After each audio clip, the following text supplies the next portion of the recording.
Hello everyone, once again welcome to all of you on Matrix NEET YouTube channel. आज के इस video में हम बात करने वाले हैं जो राजस्थान का स्टेट कोटा से जो काउंसलिंग हो रहा है 85% सीट्स के लिए एमबीबीएस एंड बीडीएस के लिए। तो उसके अंदर में बेसिकली जो आपका रजिस्ट्रेशन प्रोसेस है उसमें एप्लीकेशन पार्ट 1 एंड पार्ट 2 दो पार्ट हैं जो आपको कंप्लीट करने हैं।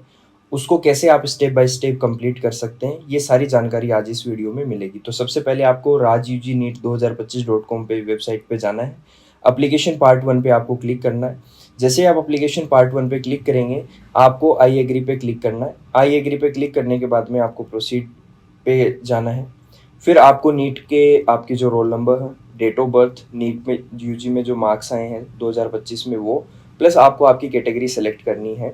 कैटेगरी में आपको वो कैटेगरी सेलेक्ट करनी है जो आपकी स्टेट के अंडर में जब आप आते हैं तो कौन सी कैटेगरी में आप आते हैं। जैसे for example MBC category Rajasthan में होती है। जैसे जो लोग गुज्जर जाति से बिलोंग करते हैं वो ऑल इंडिया कोटा के थ्रू जनरली ओबीसी में आते हैं और स्टेट में एमबीसी में आते हैं। तो अगर ऐसा किसी का है कि आप ऑल इंडिया कोटा के थ्रू अलग कैटेगरी में आते हैं और स्टेट में अलग आते हैं, तो आप यहाँ पे स्टेट वाली कैटेगरी आपको सिलेक्ट करनी है। फिर आपको ये सारी इन्फॉर्मेशन फिल करके वैलिडेट पे क्लिक करना है। जैसे आप वैलिडेट पे क्लिक करेंगे तो जो है वो आपकी कुछ डिटेल्स जो है ऑलरेडी स्टेट जो काउंसलिंग इसके पास में है वो ऑटो फिल हो जाएंगी। फिर आपको अगर आप पीडब्ल्यूडी कैटेगरी में आते हैं, आप फिजिकली डिसेबल हैं या हैंडीकेप हैं, तो आपको इसमें ये सेलेक्ट करना है। अगर आप डब्ल्यूडीपीओ या डब्ल्यूपीपी में आते हैं, मतलब आपके पिताजी हैं या पैरामिलिट्री फोर्सेज में या डिफेंस में भी जॉब करते हैं या कर चुके हैं पहले, तो आपको बेसिकली यहाँ पे भी सेलेक्ट करना है। फिर आपको जो 12th की आपकी मार्कशीट है उसमें फिजिक्स, केमिस्ट्री, बायो, या मान लो बायो के अलावा बायोटेक्नोलॉजी आपके पास में जो भी सब्जेक्ट था या दोनों बेसिकली आपके पास था, बायो और बायोटेक्नोलॉजी, तो आपको पीसीबी के बेसिकली परसेंटेज है वो यहाँ पे डालने हैं। फिर आपको ईमेल आईडी है वो आपकी एंटर करनी है। ईमेल आईडी आप वो डालिएगा जो आपके पास में अभी परमानेंट रहने वाली है। जरूरी नहीं कि आपने जो नीट के फॉर्म में फिल करी थी वही आप एंटर करें। मोबाइल नंबर आप अपनी स्वेच्छा से डाल सकते हैं जो आपके पास में आगे की अपडेट्स के लिए अवेलेबल रहे। डोमिसाइल स्टेट, आप कौन से स्टेट के डोमिसाइल हैं, लाइक राजस्थान के, तो आपको राजस्थान फिल करना है। फिर आपको अपने पासवर्ड सेट करने। फिर कुछ एलिजिबिलिटी क्राइटेरिया इन्होंने यहाँ पे दे रखा है, कौन से एलिजिबिलिटी क्राइटेरिया के अंडर में जो है वो आप आते हैं। तो जनरली जो लोग राजस्थान के मूल निवासी हैं तो आपको फर्स्ट पे क्लिक करना है। और अगर इसके अलावा आप किसी दूसरे स्टेट से बिलोंग करते हैं और फिर आप एलिजिबल हैं इस काउंसलिंग के लिए, लास्ट वीडियो में भी मैंने डिटेल में बात करी थी उस पर, तो आपको ये बाकी ऑप्शंस में जो भी है वो सेलेक्ट करके और फिर प्रोसीड पे आगे क्लिक कर देना है। जैसे आप प्रोसीड पे क्लिक करेंगे तो आपको इस टाइप का इंटरफेस दिखाई देगा। अगर आपको इसमें कुछ एडिट करना है तो आप एडिट कर सकते हैं। अदरवाइज अगर आपको लगता है कि सारी इन्फॉर्मेशन आपकी सही है तो आप सबमिट पे जाके क्लिक कर सकते हैं। अगर आप ओबीसी जनरल कैटेगरी से आप बिलोंग करते हैं तो आपको 2,500 रुपये आपको फ़ी पे करनी है। बाकी अगर किसी कैटेगरी से आप बिलोंग करते हैं तो आपको 1,500 रुपीज़ अप्लीकेशन फ़ी पे करनी है, जो कि नॉन रिफंडेबल होगी, ये आपको वापस नहीं होगी। जैसे आपने सबमिट पे क्लिक किया फिर उसके बाद में आपको इस टाइप का इंटरफेस दिखाई होगा और आपको प्रोसीड फॉर पेमेंट पे जाना है। प्रोसीड फॉर पेमेंट पे जाने के बाद में आपको मल्टीपल ऑप्शंस दिखाई देंगे। आप क्रेडिट कार्ड से पेमेंट करना चाहते हैं कि डेबिट कार्ड से या यूपीआई से। हमारे केस में हम यूपीआई से करना चाहते हैं, तो यूपीआई पे हमने क्लिक किया। जैसे आपका पेमेंट हो जाएगा तो आपको इस टाइप का आपका इंटरफेस दिखाई देगा। और मैं आप सभी को बोलूँगा कि जो भी आपका ये रजिस्ट्रेशन आईडी और जो पासवर्ड आपने सेट किया है ये आप सेव करके रखिएगा, क्योंकि ये आपके आगे काम आएंगे। और आपको जो प्रिंट लेना है उसके लिए यहाँ पे आप क्लिक करके और अपना प्रिंट ले सकते हैं। अब अपन चलते हैं आगे का जो एप्लीकेशन पार्ट 2 है वो कंप्लीट कर लेते हैं। तो एप्लीकेशन पार्ट 2 पे आपको क्लिक करना है। क्लिक करने के बाद में जो है वो आपको यहाँ पे आपको जो यहाँ पे आपके पासवर्ड डालने हैं, लॉगिन पे क्लिक करना है। जैसे ही आप लॉगिन पे क्लिक करेंगे तो क्लिक करने के बाद में आपको एक इंटरफेस दिखाई देगा जिसमें बहुत सारी डिटेल्स होंगी जो यहाँ पे आपको डालना है। लाइक आपके नाम के आगे मिस्टर आता है कि मिस आता है कि मिसेज आता है, क्या आता है बेसिकली वो आपको देखना है। फिर उसके बाद में आप कौन से स्टेट में आपका जन्म हुआ था, जेंडर क्या है, आपका घर का एड्रेस है परमानेंट क्या है। यहाँ पे परमानेंट और ये जो प्रेजेंट एड्रेस है इस पर आपको क्लिक करना है तो ये सेम हो जाएगा।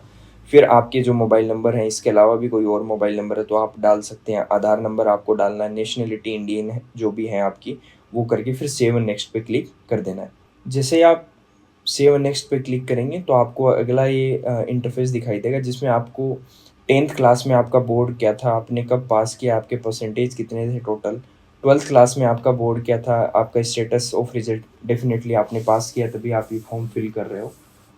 फिर ईयर ऑफ पासिंग क्या था, कितने अटेम्प्ट लगे आपको पास करने के लिए। आपका जो थर्ड सब्जेक्ट है वो बेसिकली क्या था, मतलब जनरली बायो या बायोटेक्नोलॉजी रहता है, तो वो आपको एंटर करना है। और इसमें जिन बच्चों ने एक से ज़्यादा बार अटेम्प्ट लिए हैं, मतलब सपोज एडिशनल सब्जेक्ट लेके आपने पास किया, तो उसमें आपको जो है वो नंबर ऑफ अटेम्प्ट 2 ये लिखने हैं। थर्ड सब्जेक्ट हो गया। फिर फिजिक्स केमिस्ट्री थर्ड सब्जेक्ट आपका जो भी है उसमें क्या मार्क्स आए, तो फिजिक्स में सपोज 92 मार्क्स आए, तो 92 पहले वाले में एंड सेकंड वाले में 0-0 वो आपको करना है। और ये सभी में 0-0 ही रहेगा, क्योंकि कभी भी मार्क्स हैं वो आपके पॉइंट में नहीं आते हैं, वो जो इंटीजर होता है, पूर्णांक होता है, उसी के अंदर में आते हैं। फिर आपका जो आपने लास्ट कहाँ से पढ़ाई करी थी। अब जनरली क्या होता है, कई बच्चे होते हैं वो 12th के बाद में गैप ही लेते हैं, 2-3 साल का जो भी रहता है, या 12th के साथ सेलेक्ट होते हैं। तो आपको जो 12th क्लास की स्कूल है उसका नाम और उसकी जगह का नाम डालना है। बट कई बच्चे जिन्होंने कॉलेज करी हुई है या कॉलेज को बीच में छोड़ा हुआ, और अगर आप कॉलेज के टीसी माइग्रेशन सर्टिफिकेट जो भी है वो यूज कर रहे हैं, तो आपको कॉलेज का नाम और जो है कॉलेज का ही यहाँ पे एड्रेस है वो डालना है। फिर कोर्स आपको सेलेक्ट करना है कि आप कौन सी के लिए काउंसलिंग कराना चाहते हैं। आप एमबीबीएस के लिए चाहते हैं, आप बीडीएस के लिए चाहते हैं, आप दोनों की काउंसलिंग कराना चाहते हैं। जैसे आप सेव नेक्स्ट पे क्लिक करेंगे तो आपसे पूछेगा कि आप एनआरआई सीट के लिए पार्टिसिपेट करना चाहते हैं क्या। तो एनआरआई जनरली वो होते हैं नॉन रेजिडेंट ऑफ इंडिया, मतलब जो आउट ऑफ इंडिया है, वो बेसिकली रह रहे हैं, उनके पिताजी काम कर रहे हैं, और अगर उस सीट से वो पार्टिसिपेट करना चाहते हैं तो। और अगर आप नहीं करना चाहते तो आपको नो पे क्लिक करना है एंड सेव नेक्स्ट पे क्लिक करके आपको आगे बढ़ जाना है। अब आपको वो बैंक डिटेल्स डालनी है जब आपकी अभी, क्योंकि सिक्योरिटी अमाउंट जैसे मान लो हमारे केस में हम 50,000 रुपये पे करेंगे, क्योंकि एमबीबीएस की काउंसलिंग है वो हम करवाना चाह रहे हैं। तो ये 50,000 कौन से खाते में आप लेना चाहते हैं वो आपको डालने हैं, उसकी डिटेल। ये सारी डिटेल डालते ही आप जब सेव नेक्स्ट पे क्लिक करेंगे तो आपसे अगला जो इंटरफेस ओपन होगा उसमें आपको डॉक्यूमेंट्स हैं वो अपलोड करने हैं। जैसे ही आप सारे डॉक्यूमेंट्स अपलोड कर देंगे इस टाइप का इंटरफेस दिखाई देगा। इसमें बेसिकली क्या क्या अपलोड करने हैं, आपको आपका फ़ोटो अपलोड करना है, ये जेपीजी फॉर्मेट में करना है, सिग्नेचर करना है, नीट का स्कोर कार्ड का पीडीएफ करना है, आपका मूल निवास करना है, आपको कास्ट सर्टिफिकेट आपको अपलोड करना है, जो आपने बैंक डिटेल डाली है रिफंड के लिए उसका कैंसिल चेक या पासबुक की पीडीएफ डालनी है, 10th की मार्कशीट, 11th की मार्कशीट, 12th की मार्कशीट, ये अपलोड करना है। डेट ऑफ बर्थ सर्टिफिकेट में 10th की मार्कशीट आप अपलोड कर सकते हैं, आधार कार्ड आपको अपलोड करना है। एलिजिबिलिटी डॉक्यूमेंट्स या सर्टिफिकेट में जो आपने 11 पॉइंट्स थे उसमें कौन सा सेलेक्ट किया था उसका प्रूफ देना है। तो हमने फर्स्ट किया था तो फर्स्ट में मतलब आपको जो है वो डोमिसाइल सर्टिफिकेट ही अपलोड करना है, मूल निवास जो अपन बोलते हैं। ये सारी डिटेल्स फिल करके आपको सेव एंड नेक्स्ट पे क्लिक करना है। जैसे आप सेव एंड नेक्स्ट पे क्लिक करेंगे तो आपसे डिक्लेरेशन मांगेगा कि जो भी डिटेल्स मैंने दी हैं वो सारी सही है, अगर कुछ भी गलत पाया गया तो मैं जिम्मेदार रहूँगा या रहूँगी। आपको आई एक्सेप्ट पे चले जाना है।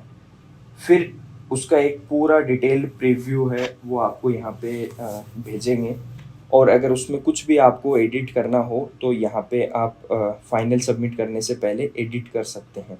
तो इसको बड़े ध्यान से देख के फिर ही आपको फाइनल सबमिट करना है। फिर जैसे ही आप फाइनल सबमिट पे क्लिक करेंगे तो आपको इस टाइप का दिखाई देगा इंटरफेस। इसमें आएगा कि your application form has been successfully completed, however you can edit details up to the last date and time of application.